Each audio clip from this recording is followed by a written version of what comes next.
JKB back with another episode. Today on the show, I'm reviewing Marvel Superheroes 2 for Xbox One X. Thank you to WB Canada for sending over this review copy. LEGO Marvel Superheroes 2 follows a now classic style of LEGO titles from the past LEGO games with added new features such as time manipulation. The game also features a 4-player superhero battle mode. The story this time around centers around superheroes from different eras and realities of the Marvel Universe fighting against a time-traveling villain known as Kang the Conqueror. Gameplay is similar to the past LEGO games. You'll alternate between various action-adventure sequences and puzzle-solving scenarios. This game is full of so many of the characters from the Marvel Universe, from the comics and the films, that you are going to be amazed. I mean, 236 characters are in this game, and it is absurd knowing that each of the characters you get in the game have their special abilities tied into them.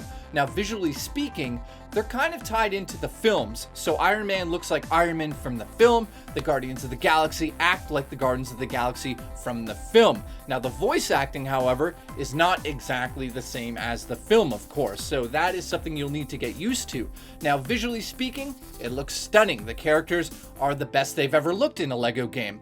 Now, in terms of the sort of back lore, it's based on a comic book series from a long time ago. And this means that they've kind of merged the visual representation of the Marvel Universe with the lore of a comic book, and this time around, I gotta say, it really works. And that's based on the fact that all of the characters have all of their special moves. There's 236 characters in the game, and that's not even including the DLC.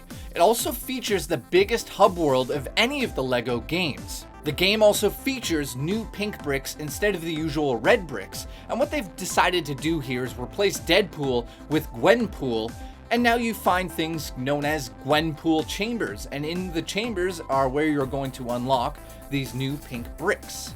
Let's get to the good and bad of Marvel Superheroes 2. Starting with the bad, it doesn't really advance gameplay. Of course, you're going to see things like reticles on screen that you can move around with your analog stick and shoot your projectiles at. You're going to see vehicles that are lying all about the levels that you can kind of take over and zoom around on in the open world. You're going to see massive ships that you can definitely not control, but you can control the weapons on them and use the reticle. Of course, there's other things such as building blocks that are all over the place and secrets. That doesn't really kind of advance the gameplay of a LEGO game.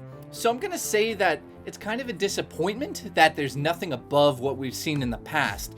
And that is kind of a bad thing. We've had how many LEGO games and it's the same thing over, kind of getting sick of that. The other problem I have with the game is that there's so much going on screen sometimes that it's extremely frustrating to try to figure out what you need to do next. Sometimes you get to the end of a level and there's some sort of puzzle in your way and you're trying to figure out what to do, and it's impossible because enemies are coming in and things are flying around, the camera's shaking. What the hell am I supposed to do here? And what character am I supposed to use to progress in this story? It's frustrating at times. I don't know why that's not fixed. That's been an issue in the past games. And lastly here, in terms of the negatives, not so good. Battle mode, very unbalanced based on the fact that there's so many characters in this game with so many special abilities that it was probably impossible for them to kind of balance each of them together. Yes, it's a lot of fun to go into battle mode and have these abilities and battle it out. I mean, it's simple, but I mean, it's definitely a bit of a letdown, and I think it's really for kids. Adults are going to kind of avoid this situation. We're going to focus on the main story, but I could see a couple of 7-year-olds or 14-year-olds bashing each other out, you know, with like Gwenpool and the Hulk. That's kind of fun. Kind of. Let's get into what's good about this game, and there's actually a big list here. I take notes as I play these games, and sometimes things pop up, and sometimes I have to complete the game before I see the overall arc of what they were trying to do with the design.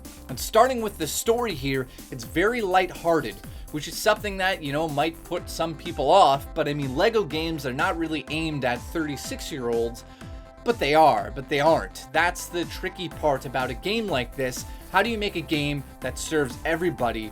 You can't really do it, but in a review, I can tell you as a 36-year-old, almost 37, with Lego all over the place, This is the most fun I've had with the game because of the lighthearted story and the deep character understanding that the writer had when he wrote the story. It's incredibly enjoyable.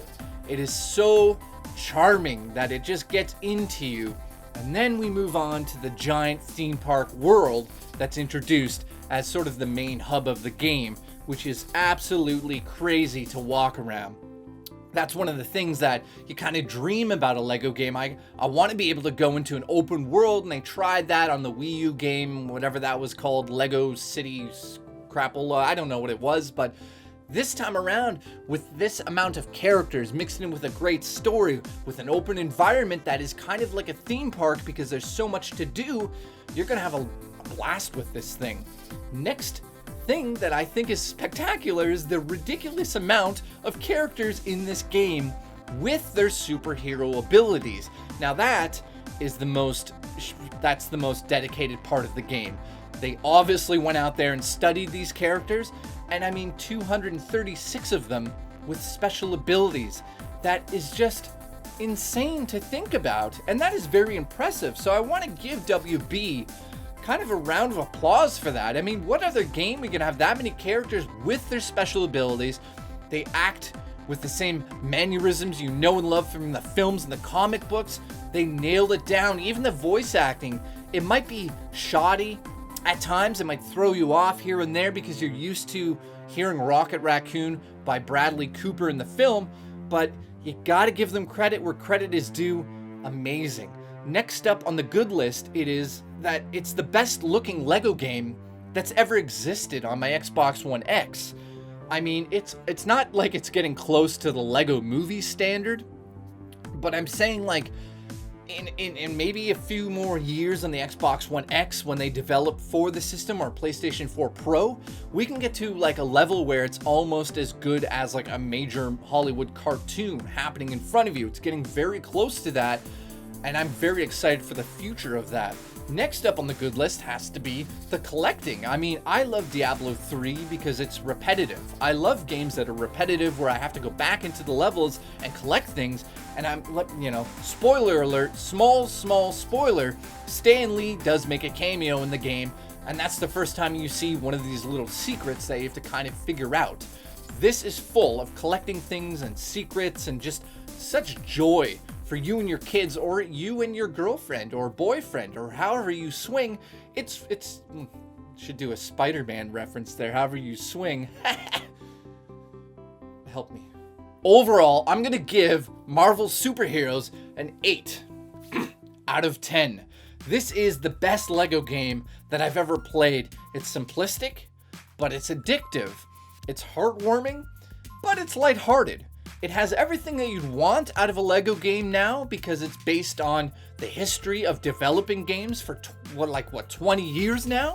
They know what should be going into a game, but they didn't really advance it that much. So if you're thinking about picking this up, it's the same as it always was, but it's better than it always was. So thank you for watching, and if you like what I did in this review, please consider subscribing. I'll see you in the next episode, JKB.